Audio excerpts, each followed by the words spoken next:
Sa buhay tayo dyan mga kosa, ngayon hindi discuss natin. Siguro kwentuhan tayo kung saan lagi natin naririnig sa mga tao na winners don't quit and quitters don't win. Sobrang daming sample sa Google. Ang dami mong mahahanap.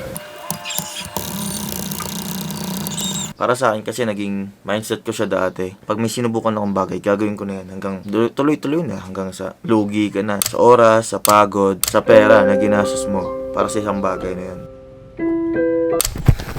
Siyempre palabas lang yun. Gusto ko lang ganun yung parang maging graphics na nagsayang ng pera. Quitting is a bad thing.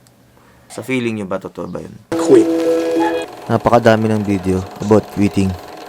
Signing off for Sears. Tawagin natin si Mahal kung ano yung masabi niya about quitting. Diba? Para alam naman natin.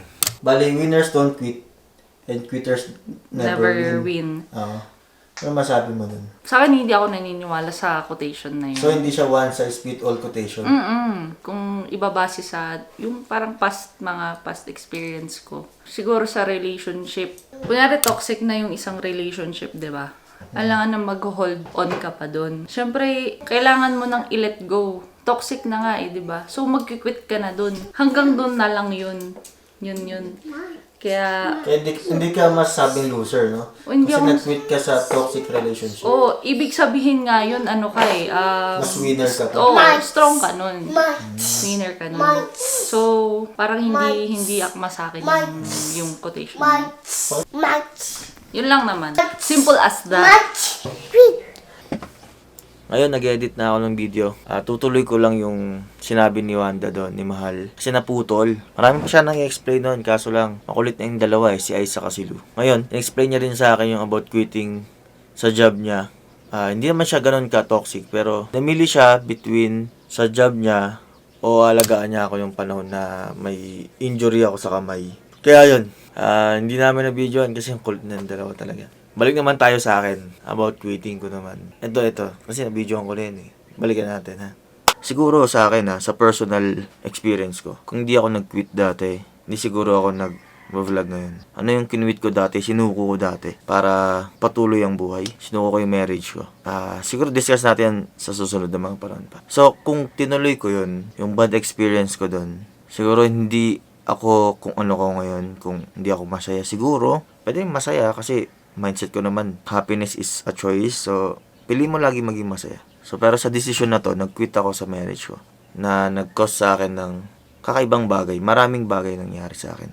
Kasi parang na-trained tayo na ang quitting ay para lang sa mahinang tao. Pag di mo kaya mag-quit ka. Na-train ka rin sa sports. Ako lalo sa sports na naglaro ko ng basketball, badminton, volleyball, track and field. Na parang quit ka sa laro, talunan ka. So, naipit ako sa ganung mindset through years. Tingin ko naging masamang epekto rin sa akin yun sa pagdidesisyon ng mga bagay-bagay sa paligid ko. Sure, quitting, gawin natin siyang normal thing, di ba?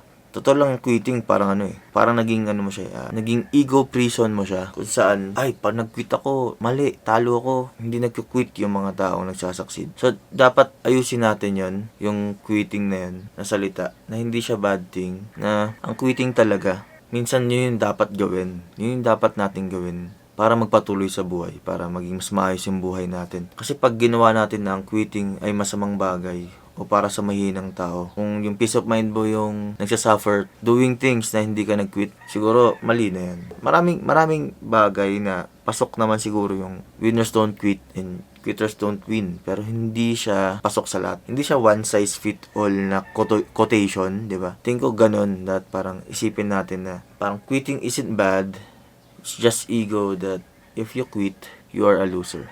Siguro ego na lang yun talaga para sa lahat. Taso kasi mag-jogging. Si Ice ginising na 5:06 pa lang. Picture. Ganda. Ganda. Swipe.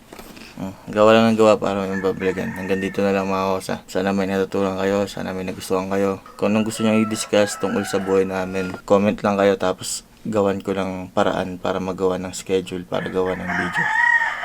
Swipe. Pakita mo yung sponsor ng t-shirt mo. Pixelated Mind.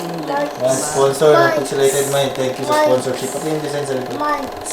Nice. Kinukuha ni Lo. Kinukuha ni Lu yung ano. So, yun.